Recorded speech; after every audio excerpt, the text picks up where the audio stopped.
Merci. Marine Brognier pour les Républicains. Merci Madame la Présidente et merci Messieurs pour votre présence. Après la remise par le haut-commissaire en charge des retraites en juillet dernier de son rapport, celui du corps était particulièrement attendu. Ce rapport a marqué les esprits à bien des égards. Outre la méthode, ce sont essentiellement les chiffres que vous présentez qui ont suscité l'émoi.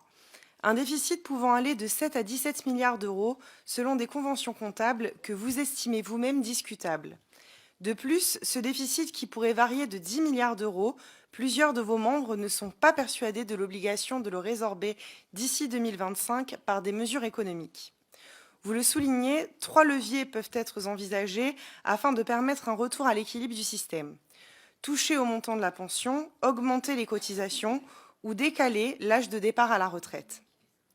Si vous exprimez dans votre rapport des réticences envers l'utilisation de ces leviers, le décalage de l'âge de départ ne vous semble-t-il pas plus juste pour les assurés, à l'exception des cas de pénibilité sur lesquels nous reviendrons?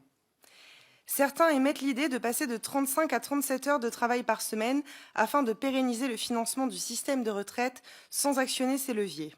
Avez-vous déjà testé ces changements sur le temps du travail?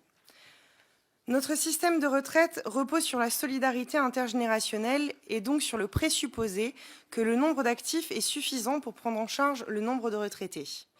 Le gouvernement souhaite mettre en œuvre un principe de pénibilité objectivée, mais comment le financer?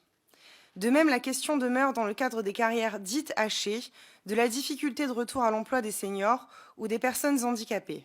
Sur quel pilier devons-nous faire reposer ce financement? La question du travail et de la retraite n'aurait-elle pas dû être traitée en commun dans un texte voulant mettre en place un régime universel? Enfin, votre rapport fait état d'une situation qui nous préoccupe et nous semble injuste. Il s'agit de l'avenir des caisses autonomes. Contrairement aux régimes spéciaux, financés en très grande partie par des subventions publiques, les caisses autonomes sont équilibrées et même souvent bénéficiaires grâce à une gestion saine sur le long terme. Ces dernières, en plus d'être bénéficiaires, participent à l'effort de solidarité en finançant à elles seules 27% du régime général. Or, leur avenir semble compromis. Certains diront même que l'objectif de cette réforme serait de puiser dans ces réserves pour équilibrer un régime déficitaire. Je n'oserais croire que cette ambition nous soit dissimulée. De plus, celle-ci n'ayant pas de vocation pérenne, une fois les caisses épuisées, cela limiterait très considérablement dans le temps l'impact de la réforme. Aussi, je souhaiterais connaître votre opinion sur l'avenir de ces caisses au sein d'un régime qui se dit universel, mais dont les contours flous ne seront dessinés qu'après les nombreuses ordonnances et décrets annoncés.